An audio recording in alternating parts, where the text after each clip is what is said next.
بسم اللہ الرحمن الرحیم۔ پہلا اصول یہ تھا کہ اپنی فطرت سے تمہیں ہٹنا نہیں ہے۔ تو اب انگریز نے کہا کہ پہلے جنگیں جیتی جاتی تھیں کس کے ذریعے سے؟ ملکوں پہ حملے کرنے کے ذریعے سے۔ اب جنگ جیتنا بڑا آسان ہے۔ اگر کسی مسلمان کے ملک کو فتح کرنا ہے تو اس کے کلچر کو فتح کرنا ہے۔ یہ کلچر ہے کیا؟ اسلام صرف 2 رکعت نماز پڑھنے کا نام نہیں، اسلام صرف 1 گھنٹہ مجلس میں آ کر مجلس سننے کا نام نہیں۔ اللہ کہتا ہے 24 گھنٹے ایسے گزارو جیسا تیرا رب چاہتا ہے۔ اگر میری مرضی پہ وقت گزر رہا ہے تو یہ اسلام ہے، اگر میری مرضی پہ یہ وقت نہیں گزر رہا۔ لیکن ایک اور نیا اسلام ہے جو انگریز نے پیش کیا، جس کا نام ہے فیشن۔ یہ نئی سنت ہے۔ جوان سے پوچھا جائے کہ پھٹی ہوئی پینٹ کیوں پہنی ہے تو جواب کیا آتا ہے؟ فیشن ہے مولانا۔ یہ فیشن کیا ہے؟ ایک نیا اسلام ہے۔ تو انگریز نے کہا کہ مسلمانوں کا بھی نبی ہے، اب اگر مسلمان کو مجھے اور دنیا کو اپنے دین پہ چلانا ہے تو کیسے چلاؤں؟ ہر جگہ پہ انگریز نے اپنے کلچر کو ڈال دیا۔ چائنا کا کلچر تباہ و برباد ہو گیا، آج سارے چائنیز ویسٹرنائز ہو گئے۔ یورپ میں مقابلے کرنے کی طاقت نہیں تھی، وہ بھی امریکہ کے کلچر کے زیر نظر آ گئے کہ کہتے ہیں یورپ برطانیہ کا ناجائز بیٹا ہے، اسی کلچر پہ اس نے عمل کیا۔ برطانیہ تو وہی پہلے سے پسا ہوا تھا۔ آپ کو شاید پتا ہو کہ آسٹریلیا ہو یا امریکہ ہو، یہ جتنے ممالک ہیں، جتنے بھی برٹش گورنمنٹ کی قیدوں اور جیلوں میں جیلی اور قیدی اور بدماش تھے، ان بدماشوں کو آسٹریلیا بھیجا گیا اور انہوں نے جا کر وہاں حکومتیں بنائی۔ وہی بدماش اور بدماش کی ذہنیت اور وہی جینز ان کے وجود میں تھا۔ امریکہ کا کلچر، امریکہ کی تہذیب یہ ہے کہ مارو، لوٹو، زمینوں کو بگاڑو، بچوں کو یتیم کرو اور صرف اپنی حکومت کو مضبوط کرو۔ یہ اس کا کلچر تھا۔ اب اس کلچر کے مقابلے میں اور اس کلچر کی مین 3 پوائنٹس تھی کہ اگر کسی ملک پر تمہیں حکومت کرنی ہے تجھے 3 کام کرنے ضروری ہیں، اور اس کلچر کو اپنانے کے لیے امریکہ کو ایک رسول چاہیے تھا، جو رسول بھیجے، جو ہمارے اوپر تبلیغ کرے اور اس تبلیغ کا اثر ہو۔ تو اس رسول کا نام تھا ہالی ووڈ۔ مقدس ووڈ ہے نا، ہالی ووڈ۔ ہالی ووڈ اس کا رسول تھا۔ یہ رسول آیا، یہ رسول ہمیں بتاتا ہے کہ مجھے پینا کیا ہے۔ المیہ یہ ہے کہ میری ٹیبل پر کون سی ڈرنک ہوگی، یہ بھی امریکہ بتاتا ہے۔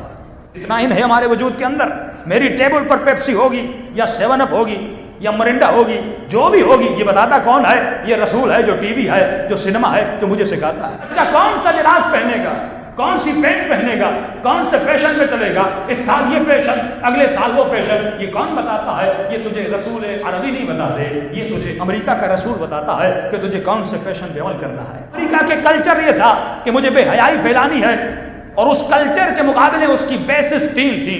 پہلا، امریکہ کو ایک ایسی سوسائٹی چاہیے جو فری سیکس سوسائٹی ہو، جس سوسائٹی میں شہوت اور سیکس آزاد ہو، کوئی کسی کو روکے نہ۔ دوسرا، امریکہ کو ایک ایسی سوسائٹی چاہیے تھی جو فری الکوہلک سوسائٹی ہو، ایک ایسی سوسائٹی جہاں پہ شراب کو آزادانہ پیا جائے، جب مست ہوگا تو سوچے گا کہاں سے۔ جب امریکہ میں گئے اور ریڈ انڈین پہ قبضہ کیا تو ریڈ انڈین کو ایک زمین دے دی اور کہا تجھے جتنی شراب چاہیے شراب کی بوتلیں دو اور شراب کے نشے میں مست رہو، اور یہ بھول جاؤ کہ یہ زمین کس کی تھی، یہ زمین تیری تھی، یہ زمین ہماری ہے، اسی شراب کے نشے میں رہے۔ تو ایک ایسی سوسائٹی جس سوسائٹی میں فری سیکس ہو، جہاں پہ شہوت، تعلقات، مرد عورت کے تعلق بالکل آزاد ہو، کوئی روکنے والا نہ ہو، ایک سوسائٹی ہو۔ دوسرا، ان کو ایک ایسی سوسائٹی چاہیے تھی جس سوسائٹی میں فری الکوہلک سوسائٹی ہو، جہاں پر شراب کی آزادانہ پینے کی اجازت ہو۔ تیسرا، ان کو ایک ایسی سوسائٹی چاہیے تھی جس سوسائٹی میں سود کا نظام ہو، حرام کا نظام ہو۔ نظام کا مطلب یہ ہے کہ پیسے والا اے سی روم کے اندر بیٹھ جائے، پھر بدن کسی اور کا، دماغ کسی اور کا کام کرے اور یہ کماتا رہے۔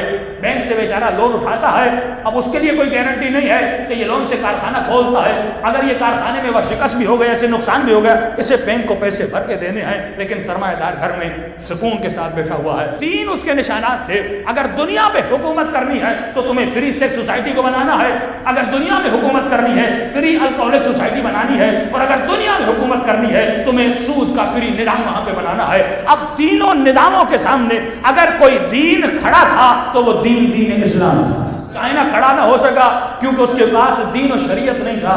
یورپ کھڑا نہیں ہو سکا کیونکہ اس کے پاس دین و شریعت نہیں تھا. دنیا کی کوئی طاقت امریکہ کا مقابلہ نہیں کر سکی. لیکن اگر امریکہ کے سامنے کوئی دین کھڑا تھا وہ دین اسلام تھا. اور دین اسلام میں اتنی سختی کہ شراب تو دور کی بات ہے, اگر تو شراب کا ایک قطرہ بھی پیتا ہے تو ہی سے مسلمان نہیں ہے. شراب بیچنا حرام, شرابی سے دوستی کرنا حرام, شرابی کے ساتھ کھانا کھانا منع, شرابی کو بیٹی دینا منع, کے ساتھ رشتہ داری کرنا منع. اتنی سختی اسلام میں کہ ایون ون ڈراپ شراب کا تو نہیں پی سکتا. کہ آذربائیجان کے لوگ جب رسول خدا سے ملنے آئے کہنے لگے یا رسول اللہ ہمارے یہاں -30 ڈگری کی سردی ہوتی ہے, برف باری ہوتی ہے, ارے ہم شراب پینے کے عادی ہیں, کچھ زیادہ نہیں, 1 کپ شراب پینے دی دو تاکہ بدن گرم رہ جائے, کام پھر سارے مسلمان ہو جائیں گے. رسول نے کہا ایسا اسلام تجھے مبارک ہے, سردی ہو یا گرمی ہو. کہ یہ بتا جو شراب مکے میں پیا جاتا ہے اور جو شراب آذربائیجان میں پیا جاتا ہے کیا دونوں میں فرق ہے؟ کہ یا رسول اللہ کیسا فرق؟ کہ یہاں کا شراب بندے کو مست کرتا ہے, آذربائیجان کا شراب بھی مست کرتا ہے. ہاں یا رسول اللہ مست تو کرتا ہے, کہ جب مستی ہے تو 1 قطرہ پینا بھی حرام ہے. مسلمان بنو نہ بنو لیکن شراب پینا تیرے اوپر حرام ہے.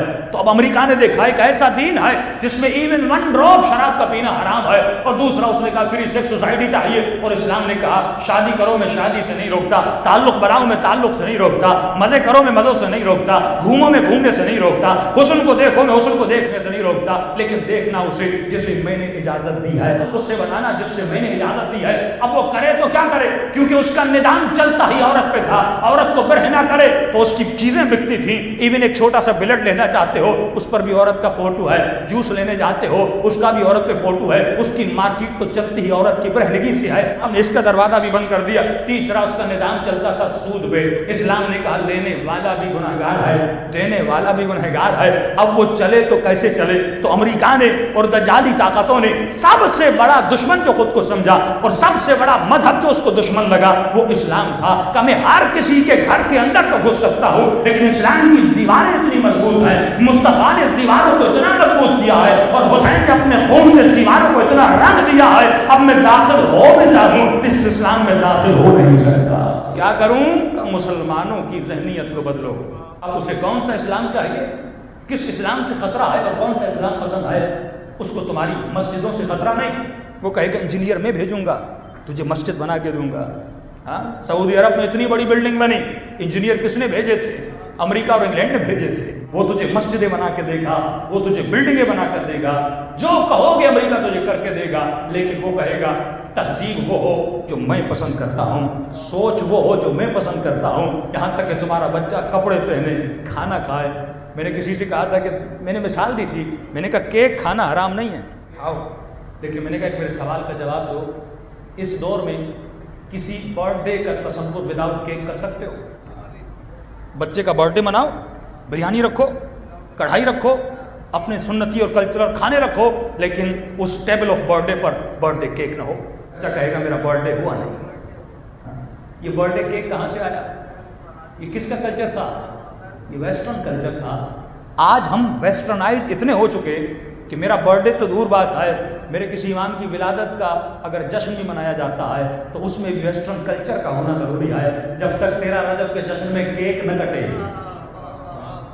تب تک مولا علی کا برتھ ڈے نہیں ہوتا. تو جب ہماری مجلسوں میں ویسٹرن کلچر اتنا گھس گیا تو ہماری زندگی میں کتنا گھس گیا ہوگا. صلوات پڑھے محمد و آل محمد.